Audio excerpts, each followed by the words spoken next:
اديني فايف يلا. ازيكم عاملين ايه؟ يا رب تكونوا بخير. رجعت لكم بقى النهارده في فيديو جديد هتقضوا كده معانا اليوم كله. بصراحه اليوم كده كان فيه شغل كتير قوي، فحبيت بقى ان انا اشارك معاكم الفيديو واوريكم كده هنعمل ايه النهارده في اليوم بتاعنا. اول حاجه كده الاول صحيت من النوم، كان ورايا شويه شغل كده بصراحه للدروس اللي عندي وكده، انا كنت قايله لكم. فهبدا كده الاول ان انا احضر كده للدروس اللي ورايا. قلت برضه اشارك كده معاكم كده واوريكم انا بعمل ايه. انا بقعد اكتب كده على برنامج الوورد شويه حاجات، بيبقى معايا بقى الكتب بتاعتهم وكده، فببدأ ألخص لهم منهم كده الحاجات اللي أنا هشرحها، وكمان بعمل لهم تمارين كده على الايه الأسئلة اللي أنا هشرحها لهم وعلى الحاجات برضو اللي أنا شرحتها لهم الحصة اللي فاتت. بس الأول بقى قبل ما أدخلكم كده الأول في الفيديو، ما تنسوش الأول تعملوا لايك وكمان تشتركوا في القناة وتفعلوا الجرس علشان يوصل لكم كل الفيديوهات اللي أنا بنزلها، وكمان تكتبوا لي تعليق حلو كده تحت يشجعني. ولو انتوا جداد معايا في القناة نورتوني وشرفتوني، خدوا جولة كده في القناة وإن شاء الله في فيديوهات حلوة قوي هتعجبكم. وكمان اهم حاجه تكملوا معايا الفيديو النهارده للاخر علشان ان شاء الله في حاجات حلوه قوي هتعجبكم. بعد كده بقى بدات ان انا اجهز الغداء بتاعي.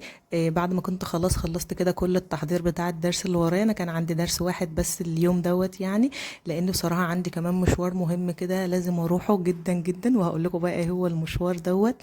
فاكرين لما رحنا كده الاكوا بارك انا واولادي وشاركت معاكم الفيديو كده؟ بصراحه ابني مرضاش ينزل الميه خالص، كان خايف جدا وقلقان، حتى قضى اليوم كله يعتبر بره ما نزلش معانا. حاولت برضه ان انا اشجعه كده واخده وانزله معايا، بس كان رافض جدا ان هو ينزل بصراحه، قلقان يعني من الميه وكده. وفكره ان حد يجيب ميه على وشه مثلا او ان هو ما يبقاش طايل الارض من تحت دي تقريبا كانت قلقاه شويه. فبصراحه ما بقتش عارفه اتصرف معاه اليوم ده، بس كنت راجعه زعلانه يعني ان هو ما انبسطش معانا ونزل الميه ولعب وكده.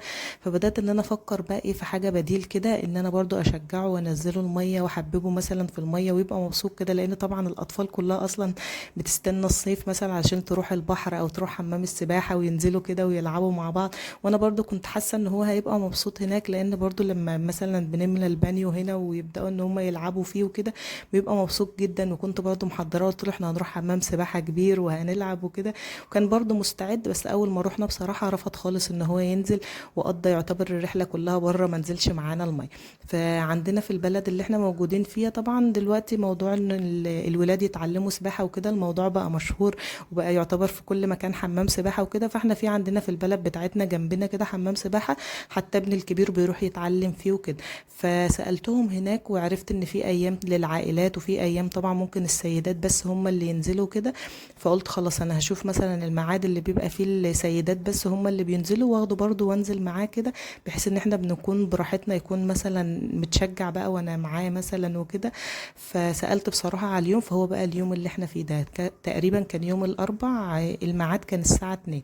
فجهزت بقى نفسي كده وقلت لازم اجهز الغدا بدري، لان كمان ورايا شغل وهنروح المشوار دوت، وعلى ما نيجي هنبقى اصلا جايين تعبانين وكده.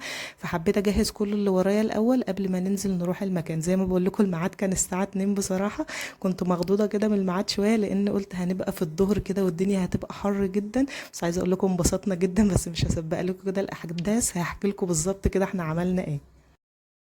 الاول بقى كمان كده كنت عاوزه اعمل لهم غدا بصراحه في السريع كده يعني عشان ما فيش وقت اصلا. فلقيت عندي اللي هي صدور الفراخ دي، فقلت خلاص انا هعملها لهم بانيه كده، هتبلها قبل ما انزل وتاخد تتبيلتها براحتها خالص، ولما نيجي برضو نقليها كده ونعمل جنبها شويه مكرونه. الموضوع ده بيبقى سهل كده وبسيط، والاكله بصراحه بتطلع حلوه والولاد كمان بيحبوها جدا.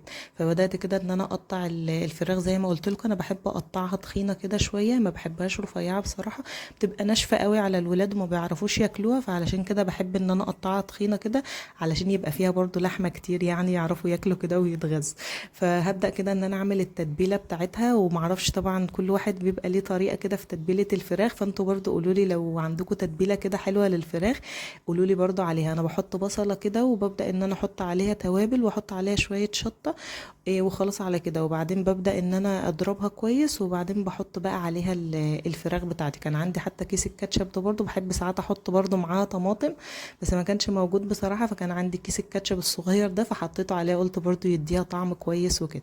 وهبدا بقى ان انا اضرب كل كده البصل وكل الحاجات اللي انا حطيتها، وبعد كده هبدا ان انا احط بقى فيها الفراخ. لو انتوا برضو عندكم تتبيله حلوه كده للفراخ تديها طعم كويس اكتبوا لي كده تحت في التعليقات برضو اجربها كده، لان بصراحه ديت يعني تعتبر تتبيله تقليديه شويه او اقل كمان من التقليديه يعني، بس والله بتبقى حلوه بتدي لها برضو طعم كويس وبتبقى تمام معايا. هنا خلاص كنت خلصتها بقى وضربتها، خلاص كده هبدا ان انا احط الفراخ اللي هي موجوده معايا في اللي هي علبه التلاجة ديت، وبعدين هحطهم عليها واسيبهم بقى في التلاجة لحد بقى ما ننزل نروح المشوار بتاعنا ونيجي. زي ما قلت لكم بقى احنا كنا خلاص جهزنا نفسنا برضو، وقلت للولاد بقى ابداوا جهزوا نفسكم عشان خلاص انا هخلص الاكل كده وهتبل الفراخ وننزل نروح المشوار بتاعنا. كمان كنت علقت كده على ميه للمكرونه بحيث انها تتسلق برضو جنبي كده علشان نبقى مخلصين كل الحاجه، واول ما اجي على طول طلعت كيس الصلصه وقلت هبدا ان انا احطه عليها وكده خلاص يبقى الغدا سهل كده وسريع. يعني انا تقريبا كنا هنروح الميعاد الساعه 2، هي كانت ساعه واحده بس اللي احنا هننزل فيها وهنخلص مثلا على الساعه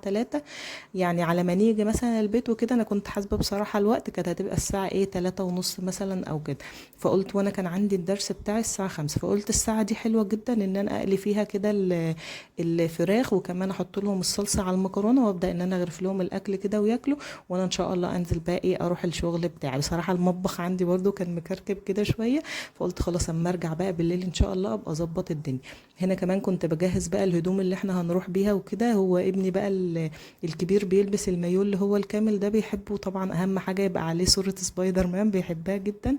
ابني بقى التاني قال لي لا انا مش عاوز اللي هو المايو الكامل ده، انا كنت جايبه له واحد كده لما رحنا الاكوا بارك، فقعدت اتكلمت معاه وكده يعني، فقال لي لا انا مش عاوز اللي هو الكامل ده، هو عايز شورت بس.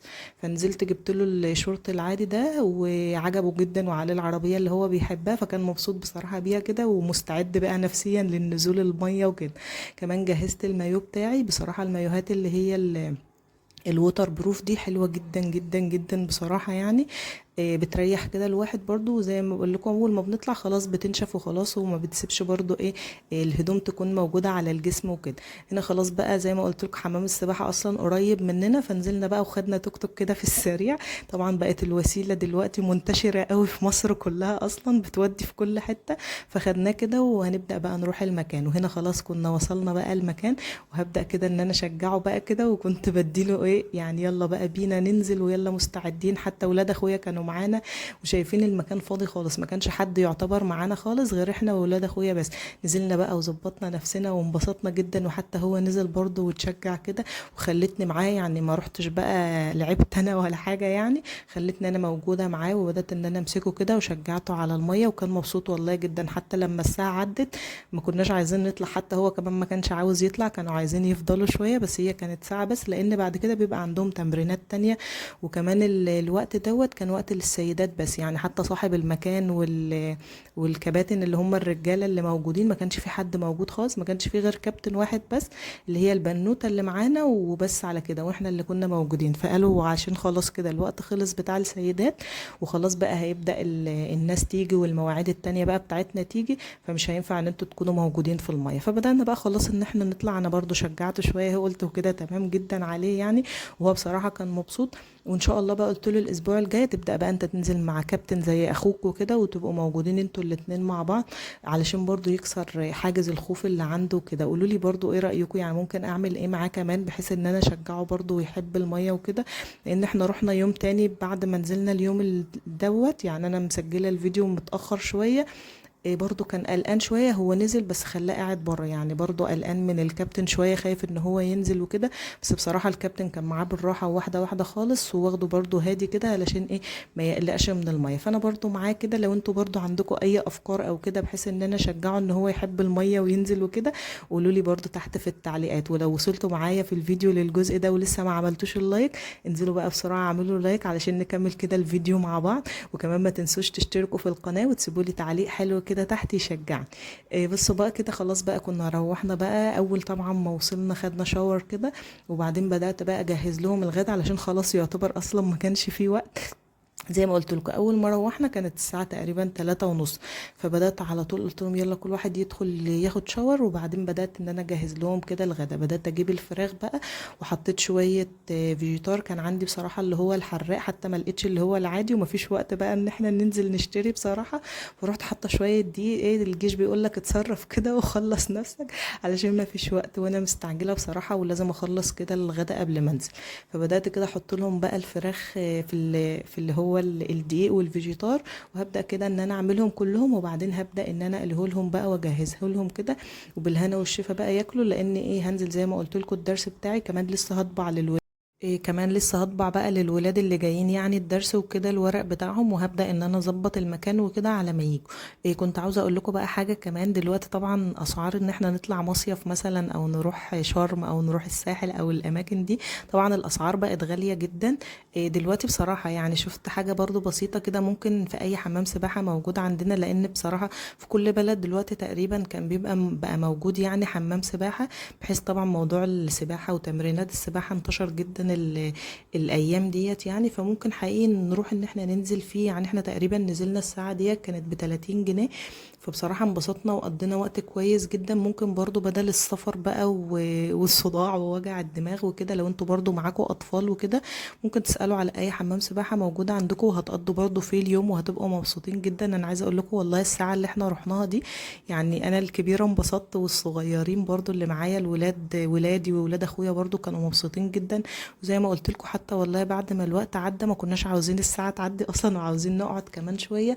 فالموضوع حقيقي حلو جدا، بدل ما نسافر مثلا ونتبهدل وكده، والاسعار برضو بقت غالية قوي، مستلزمات الحياة برضو بقت كتير حوالينا وكده. ممكن نقضي اليوم كده مثلا في اي حمام سباحة حوالينا، وهنقضي اليوم وهنبقى مبسوطين، وكمان الولاد كده يكونوا مبسوطين. حبيت برضو اوضح لكم الفكرة دي، وقولوا لي برضو رأيكم فيها. انتوا جربتوا مثلا تعملوا كده، ولا لازم مثلا ان احنا نروح بحر وننزل البحر الكبير وكده، ولا حمامات السباحة دلوقتي بقت بتقضي الغرض وخلاص؟ هنا خلاص الفيديو بقى كان خلص معايا، وبدأت احضر لهم الغدا. حبيت بقى برضو اظبطهم كده يعني، فعملت لهم طبق كده مدور عندي، حطيت فيه شوية مكرونة وقلبته كده اديتها شكل كويس، وكمان حطيت عليها بقى البانيه كده كان طلع مقرمش والله وجميل. وغرفت لهم بقى كمان طبقين كده، وسبت لهم بقى الاكل وقلت لهم اقعدوا بقى كلوا، وباباهم كان معاهم، وانا نزلت بقى الشغل بتاعي. يا رب يكون الفيديو النهارده عجبكم. مستنيه بقى تعليقاتكم كده على كل حاجه عملناها في الفيديو مع بعض. وزي ما قلت لكم لو عندكم اي فكره كده تشجع برضو ابني اكتر اكتبوا لي تحت في التعليقات. وما تنسوش بقى تعملوا لايك للفيديو، تشتركوا في القناه، وتفعلوا الجرس علشان يوصلكم كل الفيديوهات اللي انا بنزلها. واستنوني في